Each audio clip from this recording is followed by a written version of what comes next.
Je vous souhaite à chacun et chacune une bonne journée, une bonne semaine, que nous puissions en toutes ces journées reconnaître celui qui est vraiment ressuscité. Je voudrais vous parler justement de cela aujourd'hui au travers de cette lecture que nous faisons. Jean 21, un inconnu reconnu. Je lis avec vous le verset 5. Jean 21, 5. Il leur dit, « Les enfants, n'avez-vous rien à manger ?» Et ils lui répondirent, « Non. » Allons un peu plus loin dans la lecture, et le verset 12. Jésus leur dit, « Venez manger. » Aucun des disciples n'osait lui demander, « Qui es-tu » car il savait que c'était le Seigneur. Un inconnu se présente sur la rive du lac, et vous voyez la scène des pêcheurs harassés, fatigués par une nuit de pêche infructueuse. Et cet inconnu les interpelle en leur demandant, et en les appelant d'ailleurs enfants, n'avez-vous rien à manger? Alors j'imagine que cette question doit quelque peu irriter parce qu'elle est suivie d'une réponse bien sèche, non. Nous n'en avons déjà pas pour nous-mêmes, une nuit de pêche infructueuse, ça ne met pas de bonne humeur. Et en plus, ce mendiant qui demande s'il n'y a rien à manger, lui qui n'a pas travaillé. Enfin voilà, vous pouvez imaginer ici la mauvaise humeur.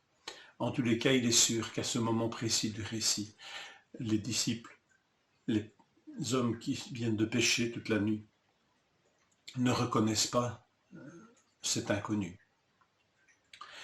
Et pourtant, mystérieusement, ils lui obéissent. Quand cet inconnu leur dit quand même de jeter leur filet du côté droit de la barque, ils lui obéissent. Alors est-ce que déjà la foi, la reconnaissance est en train de poindre? Le texte ne le dit pas. Parfois il nous faut aller au bout de la nuit, ou il faut aller au bout de l'effort, il faut aller au bout de nos efforts pour enfin écouter une voix qui nous dit quoi faire. Seigneur, pardonne-nous parfois notre entêtement à aller jusqu'au bout du bout avant d'enfin d'écouter une voix qui nous semble presque inconnue et qui nous dit quoi faire. Alors, petit à petit, la lumière vient poindre et c'est Jean, le disciple bien-aimé, qui reconnaît le Seigneur. Alors Pierre se précipite pour aller au-devant de lui. Et quand il arrive, et quand ils arrivent, lourdement chargés de ces poissons, de ces 153 grands poissons, notez qu'il n'y a qu'un témoin oculaire qui peut avoir un tel détail, qui peut nous donner un tel détail. Alors là, ils sont accueillis, et d'abord ils voient qu'il y a du pain et il y a du poisson sur de la braise. Cet inconnu ne leur demandait pas à manger pour lui-même.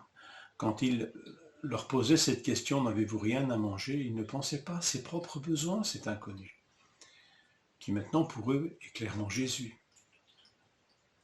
Jésus, qui quand il nous demande, n'avez-vous rien à manger, ne parle pas pour lui-même, mais s'enquiert de nos besoins. Et il avait de quoi pourvoir aux siens, en tous les cas. Un détail du texte nous dit encore que Jésus demande qu'ils apportent quand même du poisson, parce que sa part à lui, elle est bien petite. Il va l'offrir déjà, comme il offre le pain. Mais il s'enquiert encore une fois, il s'assure que tout le monde en aura. On ne se refait pas, n'est-ce pas? Même après la résurrection. Béni sois-tu, Seigneur, de ce que tu es resté le même, de ce caractère extraordinaire que tu as manifesté de ton vivant. Il te reste, Seigneur, après la résurrection glorieuse, toujours en souci des autres, toujours en souci de ceux que tu aimes. Venez manger. On pourrait ajouter tout est prêt, mais le texte ne le dit pas, mais c'est quasiment ça, puisque tout était sur la braise. Alors une question étonnante, ou une réflexion étonnante, venez manger. Aucun des disciples n'osait lui demander « Qui es-tu » car il savait que c'était le Seigneur. C'est une phrase bizarrement construite, n'est-ce pas? Pourquoi aurait-il été tenté de lui demander « Qui es-tu » puisqu'il savait que c'était le Seigneur? On a décidément beaucoup de mal à s'habituer à la résurrection, et les premiers témoins en premier. Une phrase construite, regardez-la, relisez-la, elle est bizarre, mais elle exprime cette foi incrédule, cette réalité tellement exceptionnelle qu'est la résurrection. Seigneur, je ne pourrais pas mieux l'exprimer pour moi-même. Je crois que tu es ressuscité, et pourtant, Seigneur, je ne le crie pas, je ne le clame pas, comme si c'était une vérité à terre, une vérité pour chacun, dans son cœur, dans son fort intérieur, et puis voilà.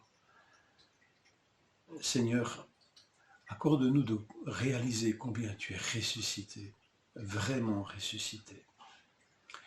Et béni soit le Seigneur de ce que c'était la troisième fois qu'il se montrait à ses disciples. Ces témoins qui nous ont apporté ce témoignage extraordinaire de la résurrection, le Seigneur a pris du temps pour qu'ils s'y habituent et pour qu'ils intègrent cette vérité. Il est véritablement ressuscité. Que le Seigneur fasse de même pour chacun et chacune d'entre nous, que nous puissions reconnaître cet inconnu, que nous puissions reconnaître cet inconnu quand on parle de maths, qu'est la résurrection. Que le Seigneur nous y aide et nous permette d'exulter de joie à cette pensée extraordinaire. Seigneur, tu es vivant. Seigneur, tu es revenu de la mort et tu m'appelles, Seigneur, au même chemin.